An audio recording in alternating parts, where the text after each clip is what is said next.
I'm in here today with my man Flacco. Yes, sir. And we are having a sit down with one of the most viral women on the internet right now. Yeah. Nicole Zavala, right? Yeah.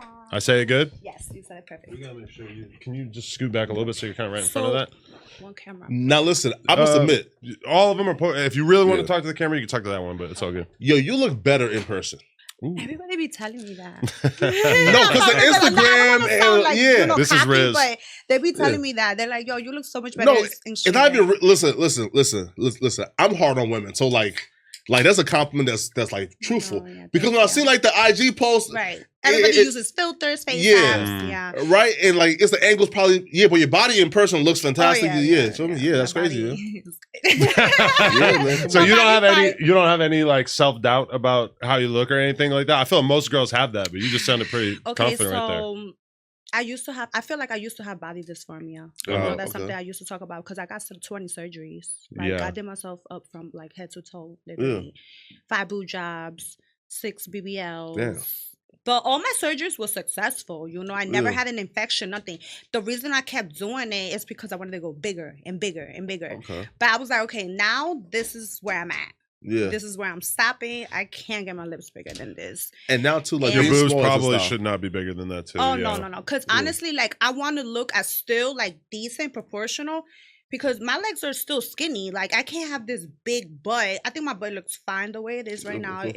Like I look proportional. Like I look facts. Like okay. Yeah, I don't want to do too much because then I'm gonna destroy myself like that, you know. Yeah, that's always the fine line because it's like all these girls want to get surgery, but at the same time you don't want to look like a fucking trans person. No offense to all the hot trans chicks out there, but you know what I'm talking about. You don't want to look like a science experiment, like Mariah Mills. Mariah Mills, you see the videos of her walking around. It's like, okay, you got dumps like a truck, but it's not really doing what it's supposed to be doing. So I know when to stop. Like people, man, why you're so obsessed with plastic surgery? I'm like, yeah, I think that, but at the end of the day, I know when to stop. You know, like I don't want to look like an ant. You know, like with the big butt. Like I look perfect the way I am, and I'm very confident with myself. You know, I feel like right now you're like, for example, right, like there's like a line, right, where like right now. A guy can look at you and probably say, yeah, you know, she's out my league, right? But once the BBLs get a little bit bigger, like for example, like Mariah Mills, like looks good, and she probably won't date a large percent of men, but most men look at her and say, yeah, you feel me, right? Like I can bag her, right? Because once the BBL starts getting trashy, your value starts being viewed as trashy. You feel me? Right. Do you feel like guys are intimidated by me? They are. They're super intimidated by me. But when they get to, because everybody thinks like, oh, she's so stuck up. I don't want to come up to her because she's stuck up. But when they actually get to know me, they're like, oh my God, she's so humble. Like she's so sweet. You know, but guys, it's so hard for me to even talk to a dude because they're so intimidated by me. It don't matter who you are. They're like, you're just a bad bitch. Like I'm like they be telling me I'm intimidated by you. Wait, but isn't like your family like part of like the cartel? So like I don't even think it's the bad bitch part because you are fine, right? But it's more so like, bro, like her. The cartel is more about trafficking drugs than just being hot. Yeah, no. Yeah, but people be intimidated about that. Like, that's Nicole, you know. Yeah. You fuck with her, you die. I'm not assuming that if we were dating, I don't think I'm going to do anything to you so bad that the cartel is going to want to kill me. You cheat on her, you know, her dad might kill you. Yeah, but cheating's regular. Listen, I'm not going to speak on the family business. Yeah, but cheating is not like that. Nah, that ain't regular, bro. That doesn't rise to the occasion of like, let's kill this dude. No. Right? Bro, no. What? No. Bro, Method Man almost killed his daughter's ex-boyfriend at the fucking gym because he cheated on her like 10 years ago. And he's just in the Wu-Tang cartel. Oh yeah. It's a different thing.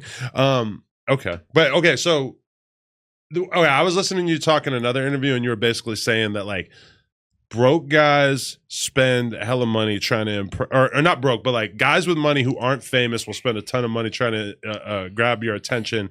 But then meanwhile, famous guys feel like they don't have to spend money. And I immediately felt seen because I was like, oh yeah, like my attitude with a girl is like, I'm famous, so I'm not spending any money, and I already like. I don't expect you to like me, but like I'm not gonna like spend a bunch of money to try to make you like me. In my head, it's already like I already did the hard part. Like people already know who I am, so I don't feel like I have to do that. But tell me if I'm tripping. No, you're not tripping. Okay, because that's my point. Like I'm not gonna lie, but like all I know is like dating drug dealers. You get what I'm saying? Like dudes in the streets and all that. You know, because at the end of the day, like that's all I know. You get what I'm saying? So for me, when I started, you know, trying to go outside of my box and like try to deal like an athlete or something, it's like I'm used to, you know, I grew up with my, you know, with my family, my dad spoiling me, giving me whatever I wanted. So I'm used to that. I'm used to Princeton's, you know, Princeton's treatment and all that. So, you know, the guys in the streets that don't, you know, got a name for themselves, not an athletes, just, you know, running the streets, they ready to spend the bag. I mean, a lot of dudes You in the know? streets, though, it's like they've already accepted that this money is not meant to last, and that like you always hear drug dealers say that of like, oh, the money it comes and it goes.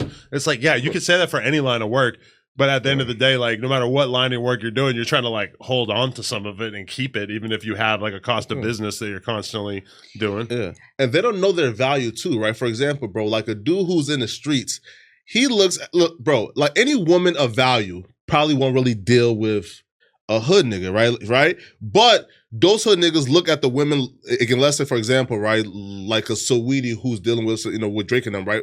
Even her, like she deals with street niggas. But let's say this, a woman who's like of like the highest esteem, who's, let's say, Drake, right? I'm talking about like Drake is taking her seriously. Like, she's probably not gonna go for like the local drug dealer, right? So those dudes, when they get a chance with a bad bitch, they have to go like 100% in because they won't find another bad bitch on the streets. You feel me? Me, I don't date rappers. Like I said, I would, you know, I was dating like 2 athletes back in my, you know. Who?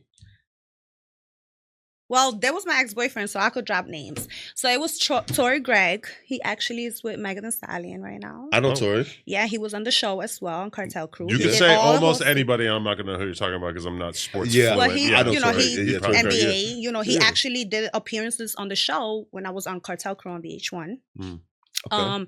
And Tracy Porter, NFL player. Back then, he won all those Super Bowls for New Orleans. Yeah. And yeah, so that was, well, he's retired now, but okay, because like I think from the perspective of a girl, it's like if you're seeing Drake, you've already got the arm candy that's getting you attention and accolades from your friends and random people on the streets if they see you with him. Whereas like if you're just a random guy, if you're a drug dealer who happens to have $10 million in his checking account or his crypto wallet or whatever, it's like he's nothing special for you to walk down the street with. That's why these dudes adorn themselves in jewelry and chains and crazy expensive clothes and stuff. Realistically, Drake might have all the jewelry in the world, but he doesn't feel the need to bust it out as consistently as a lot of these dudes who are constantly trying to prove their worth. So I feel like that's why a lot of girls, I mean, I haven't been on the single market for like 9 years, so I don't actually know. But like, I feel like I could show up at a club dressed like whatever.